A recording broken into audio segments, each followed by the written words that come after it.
ओम नमः श्री यतिराजाय विवेकानंद सूरये सच्चित् सुख स्वरूपाय स्वामिने तापहारिणे स्वामिने तापहारिणे।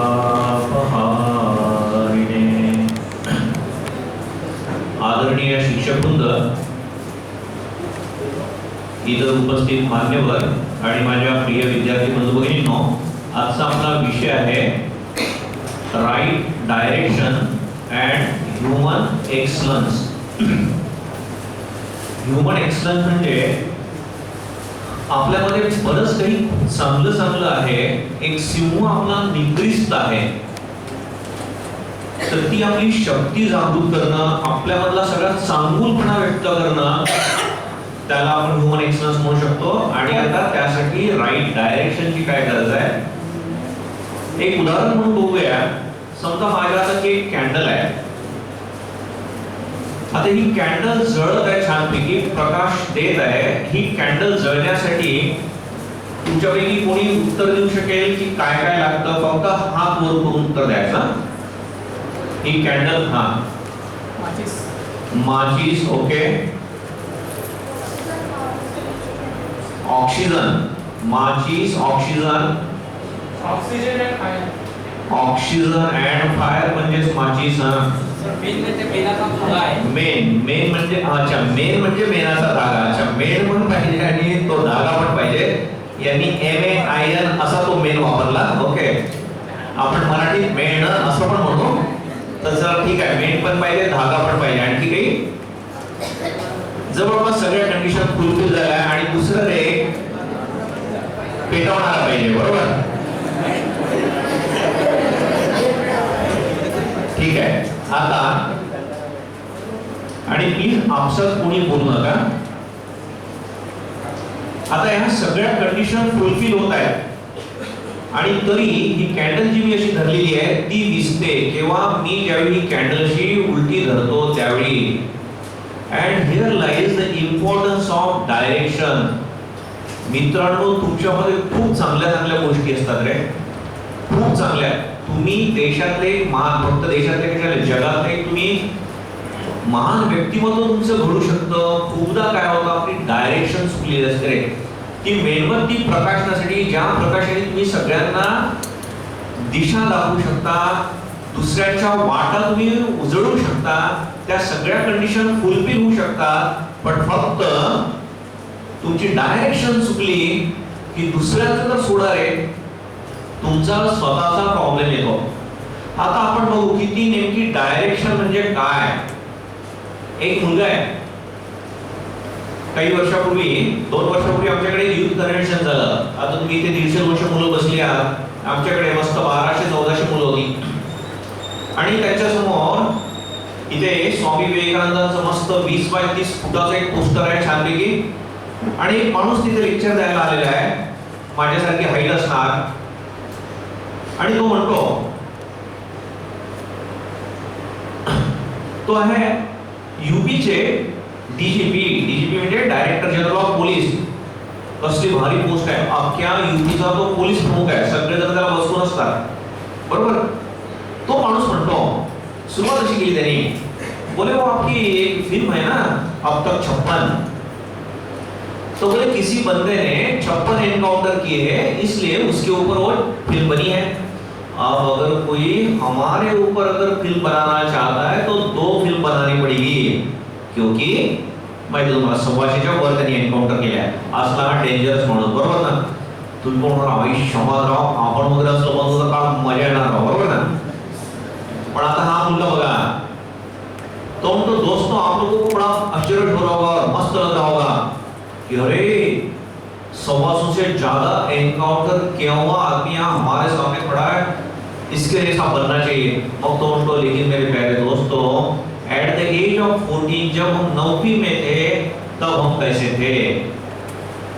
बाल यहाँ तक बिखरे हुए रहते थे, शर्ट की 2 बटन ऊपर की हमेशा खुली रहती थी, और कंधे पे हम हमेशा गिटार लटकाए रखते थे और पिताजी सोचते थे हे भगवान इस लड़के का क्या होगा. आता तुम्ही असा प्रयोग करून बघा तरी तुमची वडील पण असंच म्हणतील. और बोले क्लास में हम हमेशा लास्ट बेंच पर बैठते थे. और बोले पिताजी परेशान हो गए और एक दिन बोले बहुत परेशान होकर बोलते बेटा मेरे ऊपर एक दया कर. इस किताब को तू पढ़ ले. इस किताब को पढ़ने के बाद तेरे जीवन में अगर कोई बदलाव नहीं आता तो समझ लेना तेरे पिताजी ने तेरे को ठग लिया है बेटा. उसके बाद मैं तेरे को कभी कुछ नहीं बोलूंगा. बोले हमें पिताजी की दया आई. किती छान मुलगा होता तो. अब बोले वो पिताजी ने किताब दी वो थी स्वामी विवेकानंद की. उसमें लिखा था each soul is potentially divine and the goal of life is to manifest this divinity either by controlling this thing and that thing. आणि मग म्हणतो रे ऑल नॉनसेन्स. अरे स्वामी विवेकानंदाच्या पोस्टर समोर तो माणूस उभा आहे. 20 बाय 30 फुटाचं पोस्टर आहे आणि तो म्हणतो ऑल नॉनसेन्स. सगळी मुलं अवाक होतात. बऱ्या माणसाला वेळ लागलं का. आणि मग म्हणतो रे खूप छान स्टेटमेंट केलं मित्रांनो त्यांनी. व्यवस्थित ऐका तो काय म्हणतो. लेकिन मेरे प्यारे दोस्तों वो इतनी अच्छी किताब थी लेकिन हमें वो नॉनसेंस क्यों लग रही थी. क्योंकि हमारे अंदर जो गंदे संस्कार थे ना अच्छे संस्कार को अंदर नहीं आने दे रहे थे. मित्रांनो असं आपल्या जीवनात होतं रे. आणि मग तो म्हणतो लेकिन हमने वो किताब मालूम नहीं क्या हुआ हमें वो उस किताब को फिर से एक बार पढ़ते हैं और उसके बाद आणि मग तो म्हणतो त्याच्यानंतर मात्र जो मुलगा 9वी पर्यंत क्लास मध्ये सगळ्यात शेवट बसायचा क्लास मध्ये सगळ्यात शेवटचे मार्क त्याला मिळाले त्या मुलाने क्लास मध्येच नाही अख्ख्या भारतात फर्स्ट कधीच नाही सोडला. मी वेड्यासाठी नंतर स्वामींची पुस्तक वाचली आणि म्हणे आज तुमच्या समोर यूपीचा डीजीपी यूपीची पोलीस फोर्स सगळ्यात भारतात सगळ्यात मोठी आहे. त्या सगळ्यांना मी हँडल करतो व्यवस्थित. डॉक्टर विक्रम सिंग त्या माणसाचं नाव. आता मला सांगा 9वी पर्यंत त्याची दिशा बरोबर होती का नाही. त्याच्यामधलं एक्सलन्स जागृत झालं होतं असं वाटतं तुम्हाला नाही. मग आता कोणी दाखवली त्याला दिशा स्वामी विवेकानंदांच्या पुस्तकांनी. तुम्ही असा योगायोग असेल महाराज थांबा रे आणखी एक भन्नाट उदाहरण सांगतो तुम्हाला. त्याच कॉन्फरन्स मध्ये किंवा त्याच्या दुसऱ्या कॉन्फरन्स मध्ये आणखी एक बल्ली आली आमच्याकडे आणि त्यांनी प्रश्न विचारला रे तुमच्यापैकी 10वी मध्ये कोणी नापास झालेला आहे का. आता सगळी हुशार मुलं असतात. मी नापास वगैरे होत नाही त्यामुळे त्याला कोणीच मिळालं नाही 1400 मुलांमध्ये. किंवा एका दुसऱ्या मुलाने हात वर केला तो रे काहीच नाही रे माझा लकी नंबर आहे 4. का लकी नंबर 4. अरे मी 10वी मध्ये 4दा नापास झालो रे. म्हणे आहे तुमच्यापैकी कोणी. आता कोणीच नाही रे तुमच्यामध्ये. पण तो म्हणणार फक्त 10वी मध्ये 4दा नापास झालो म्हणून लकी नंबर नाही रे.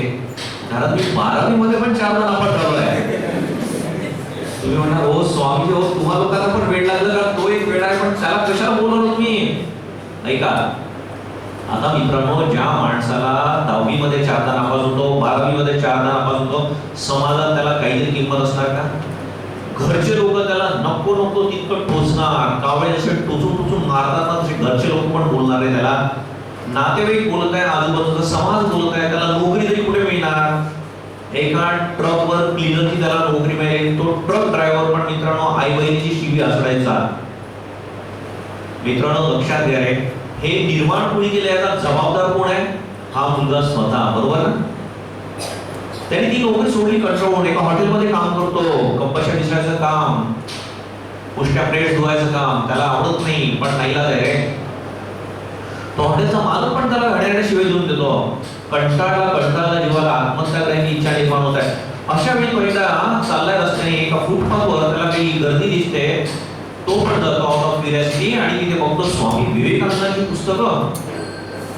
आणि स्वामी विवेकानंदांची इमेज भक्कम आहे. He is like a loyal swami. पटकन लोकांना अट्रॅक्ट करतो. आणि या मुलाला माहित नाही काय संस्कार होते आणि 3-4 पुस्तकं विकत घेतली. घरी गेल्याबरोबर पुस्तक वाचलं आणि पहिलंच वाक्य कदाचित तो वाचतो you are the creator of your own destiny. Take all responsibility of your shoulder. You can do anything and everything. Shock बसावा असं त्याला शॉक बसला. काय स्वामी म्हणतात you are the creator of your own destiny. तुमच्या भाग्याचे निर्माते तुम्ही स्वतः. अरे पण कसं माझं भाग्य याला माहिती याला असं वाटतं का की माझं भाग्य क्लिअर म्हणून राहावं किंवा उष्ट्या कंपनीसाठी इसळ आहे. नाही माझं भाग्य मला काहीतरी भन्नाट लिहायचं असतं. आणि ते स्वामी म्हणतात you are the creator of your own destiny. पण कसं शक्य आहे. नो पण स्वामी म्हणतात म्हणजेच त्याच्यामध्ये सत्य आहे. You can do anything and everything. मग स्वामी म्हणतात anise awake and stop not till the goal is reach. उठा, जागे व्हा आणि जोपर्यंत ध्येय प्राप्ती होत नाही तोपर्यंत थांबू नका. म्हणतो अरे मग माझं ध्येय काय? मला महान बनायचं आहे.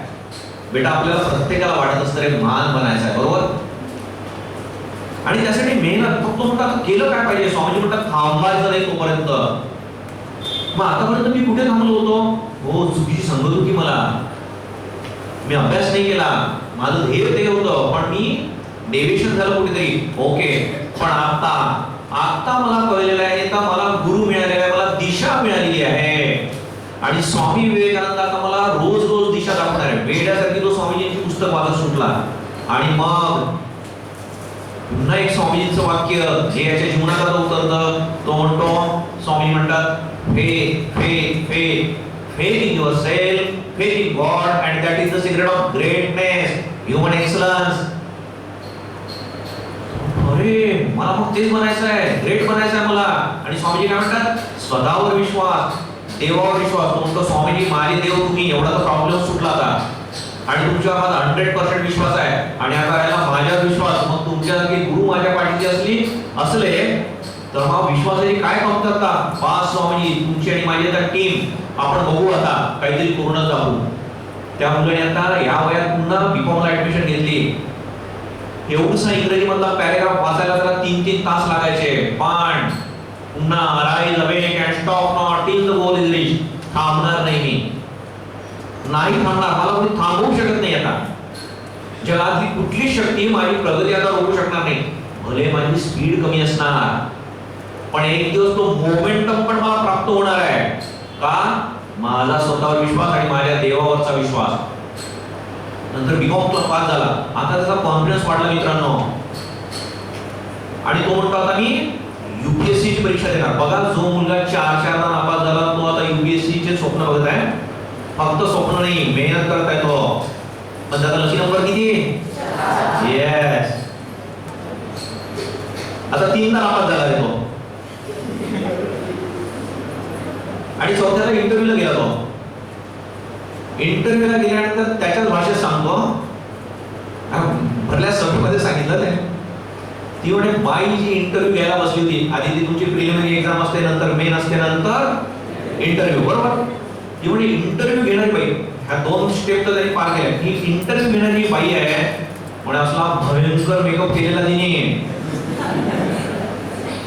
एका हातामध्ये सिगारेट, दुसऱ्या हातामध्ये कॅन. काय होतं त्यात त्यांनी पण सांगितलं नाही, आम्ही पण विचारलं नाही. ओके.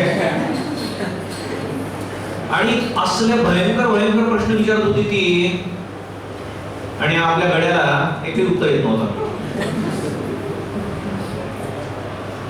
ती शेवटी चिडून म्हणते, काहीतरी उत्तर दे, काहीतरी बोल. आणि इथे बघा हा मुलगा म्हणतो, स्वामीजींचं वाचून त्याला काय मिळालं होतं? एका वाक्यात त्यांनी स्पष्ट केलं, मॅडम मी काही उत्तर देणार नाही, ब्लफ मारणार नाही, मला जे येणार तेच उत्तर देणार. आणि ती असली चंपून बघते, इम्प्रेस झाली. आणि इम्प्रेस असं पण करता येतं मित्रांनो.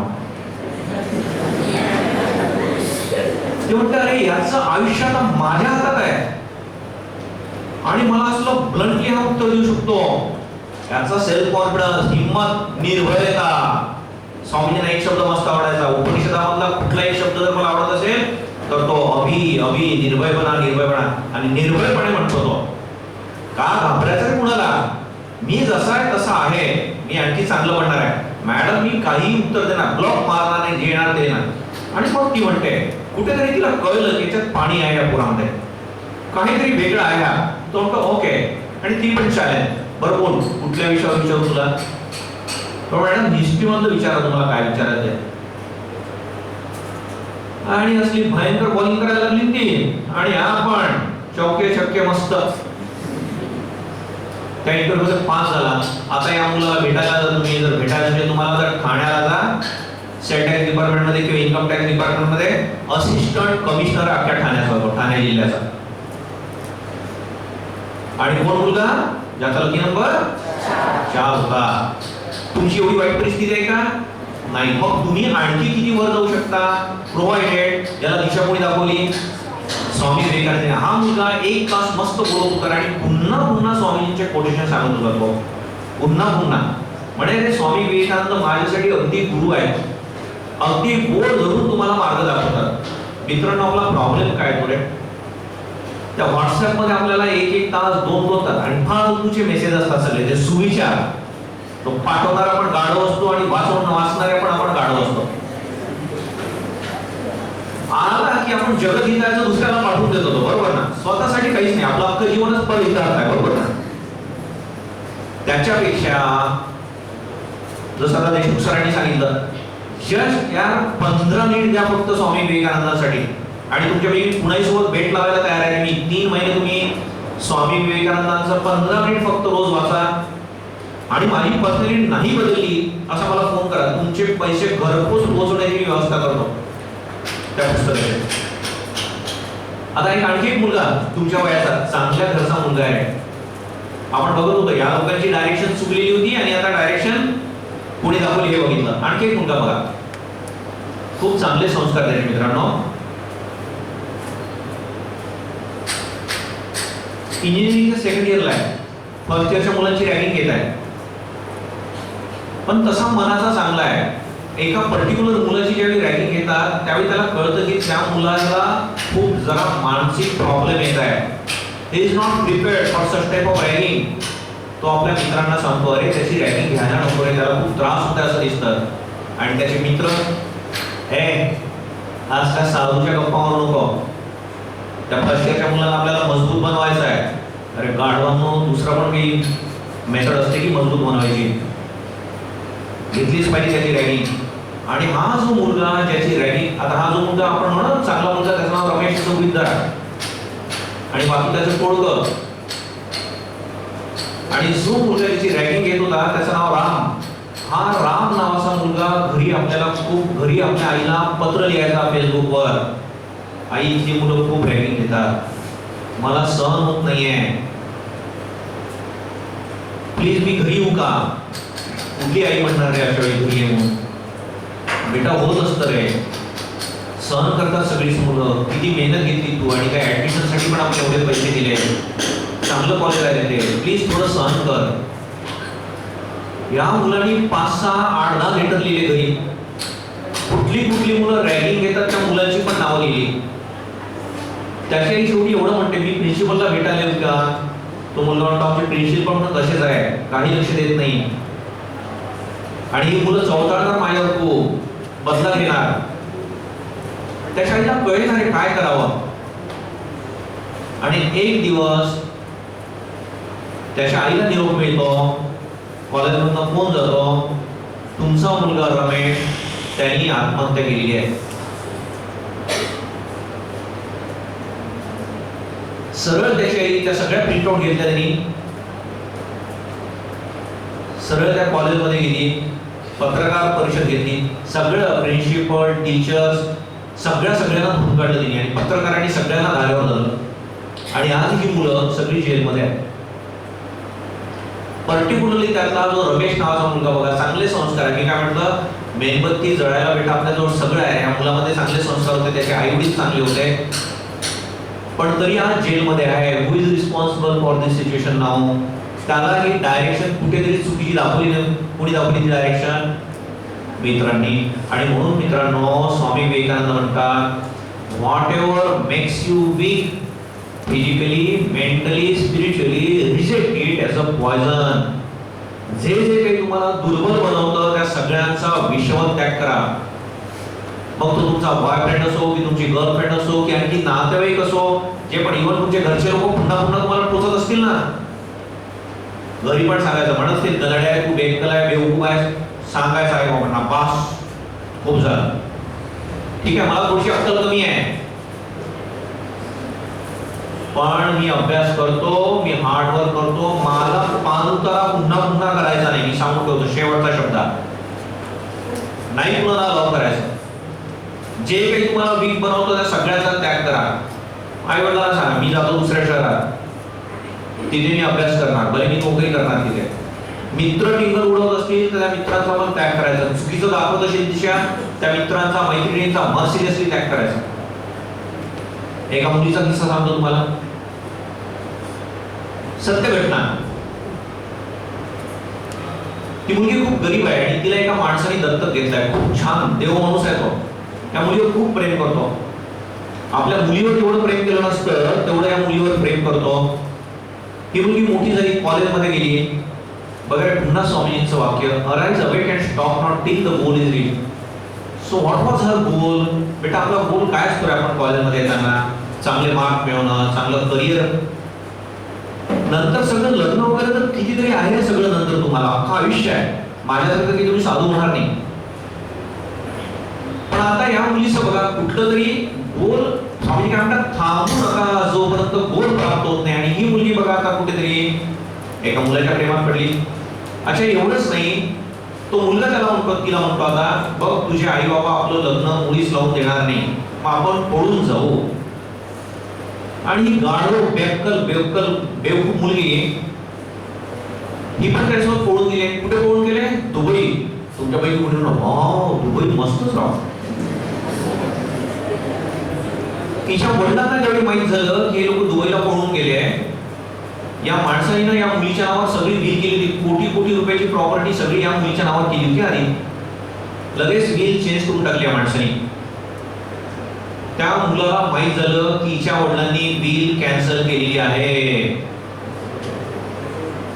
तिचा एक नंबरचा प्रियकर, बरोबर ना, तुझ्या जीवास जीव देणारा किंवा तुझा जीव घेणारा, जे काही म्हणा तुम्ही ते. तुमच्यापैकी एखादा जण हात वर करून सांगू शकता आता त्या मुलाला माहित झालं की हिची बिल हिच्या वडिलांनी कॅन्सल केली आहे, त्या मुलांनी काय केलं असेल? फक्त हा काय आहे, आपसात नाही बोलायचा, हात वर करून सांगा कोणीतरी. चला मुलीच सांगा ना, तर तुमचंच प्रकरण आहे. एनिवे चला तुम्ही म्हणणार, मी सांगतो तुमचं उत्तर काय. तुम्ही म्हणणार त्या मुलाने त्या मुलीला सोडून दिलं असेल, बरोबर. प्रिय भगिनींनो, एवढं जर त्या मुलाने केलं असतं ना तर त्या मुलाला आपण त्या मुलाबद्दल आभारी असतो. त्या मुलाने तेवढं नाही केलं रे. त्या मुलीला चक्क एका अरमाला विकून टाकलं त्या मुलाने. आणि या आई वडिलांना ज्यावेळी माहित झालं, हिचे वडील शॉक. आता हिच्या वडिलांनी सगळे आपले जे सोर्सेस आहेत ते वापरले, तिथे कॉन्टॅक्ट केला दुबई सोबत. तो अरब म्हटला मी असं त्या मुलीला सोडणार नाही. 25 लाख रुपये पे करावे लागले. 25 लाख रुपये. तोपर्यंत तिच्या इज्जतीच्या चिंध्या झाल्या, तो भाग वेगळाच. भारतात आली ती मुलगी आणि तिचे वडील म्हटले बेटा, नाही म्हटलं तरी मी तुझ्यावर माझ्या मुलीसारखं प्रेम केलं. मुलगी